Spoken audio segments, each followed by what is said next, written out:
Donc du coup au niveau de la ville en elle-même, elle est très jolie, très propre, les bâtiments sont assez colorés et très jolis.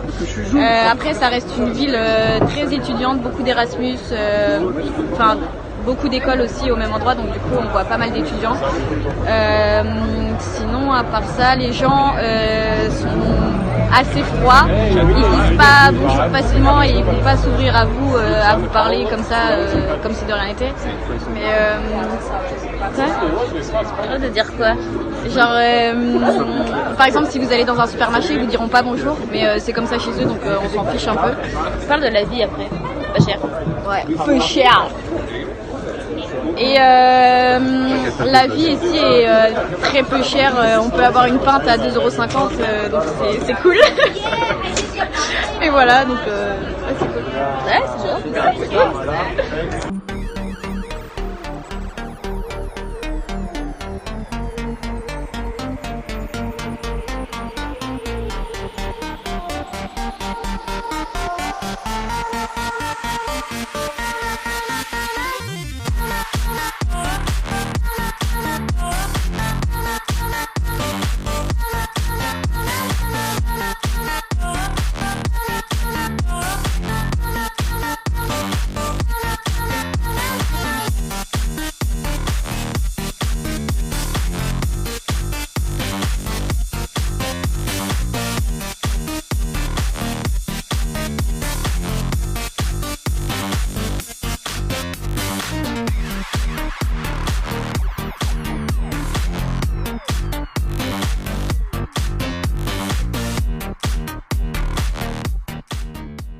Alors pourquoi on a choisi Riga? Pour ma part, je devais pas du tout partir en Lettonie, je devais partir autre part, mais ça a été annulé.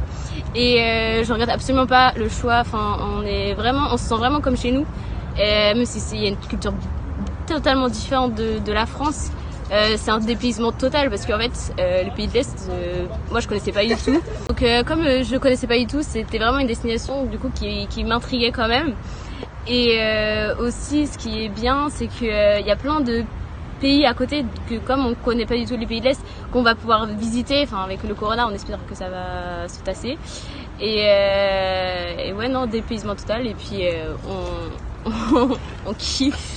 Donc pour ma part, j'ai choisi la Lettonie parce que c'est un pays de l'Est et j'avais déjà fait la Slovaquie qui est aussi un pays de l'Est du coup, et leur culture m'avait vraiment interpellée et c'est vraiment quelque chose qu'il faut découvrir.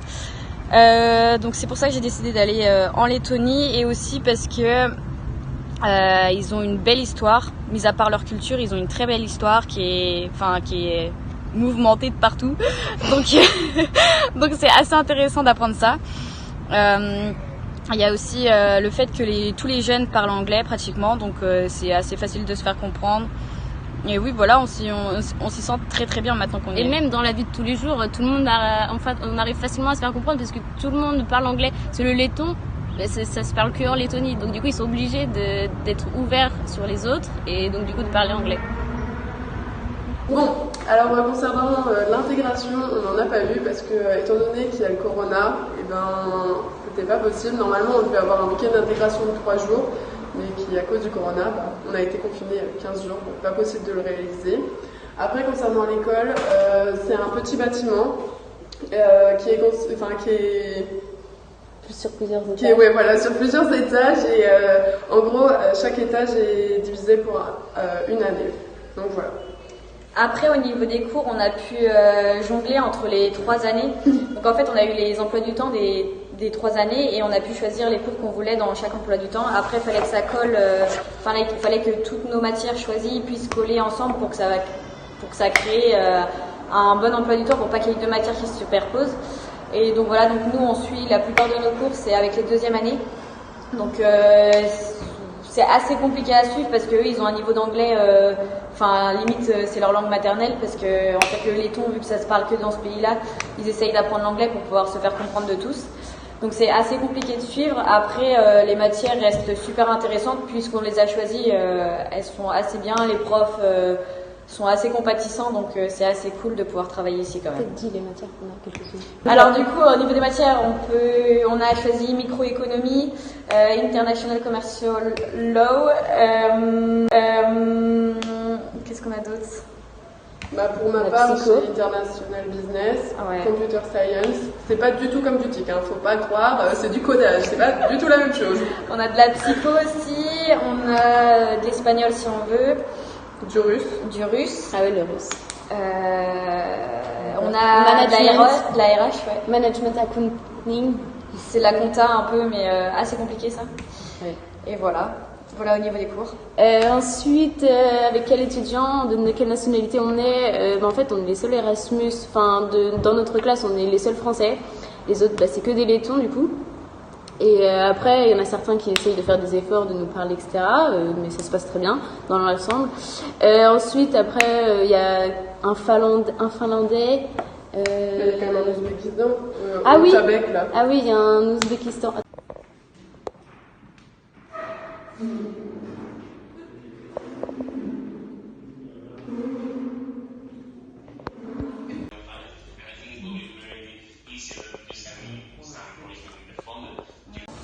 Après, au niveau de l'appartement, du coup, on est toutes les deux en coloc avec Eline. On a chacune notre chambre, donc c'est des chambres assez spacieuses. On a 10 ou 8 mètres carrés, mais elles sont vraiment très bien agencées.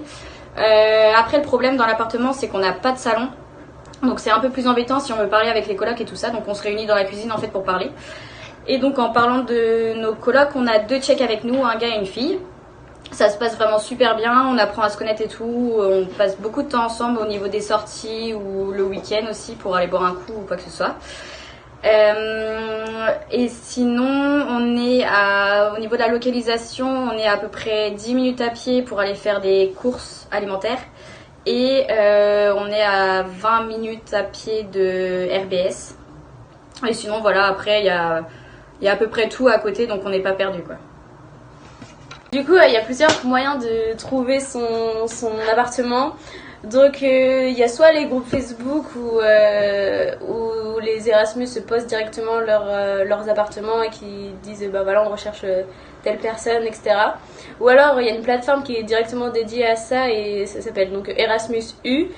Et donc, du coup, nous, c'est sur cette plateforme-là qu'on a décidé de chercher.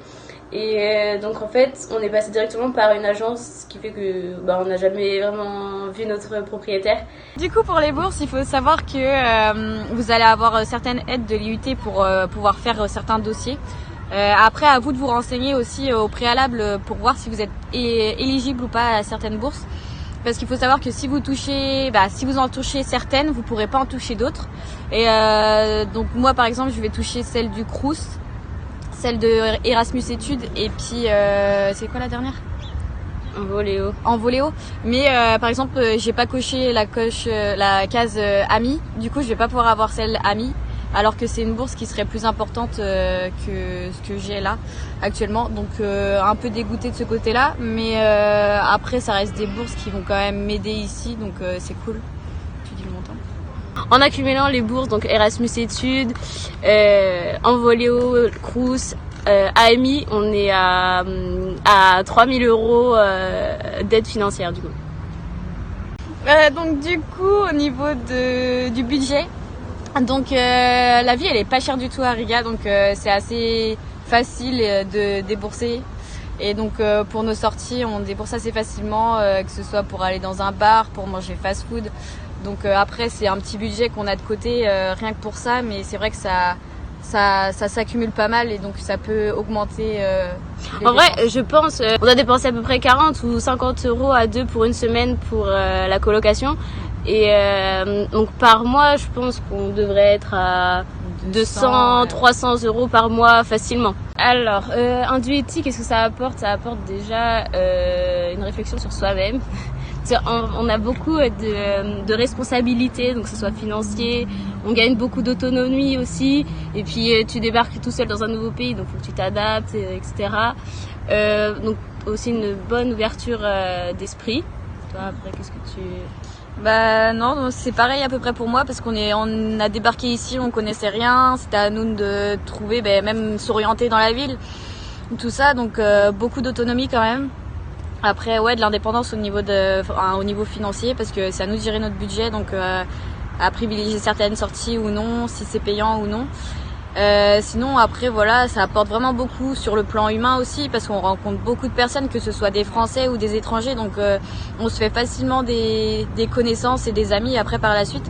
Donc vraiment c'est très enrichissant comme expérience. Après nous là ça fait que 1 mois donc on peut pas trop vous dire davantage, mais je suis sûre que là quand on va revenir dans 8 à 9 mois ça va être encore mieux quoi, ça va être génial, donc on pourra encore vous en dire plus. Pour le moment ça reste que initial, donc c'est pas non plus assez développé, mais ouais pour le moment c'est une super aventure et faut on tester. kiffe. Ouais.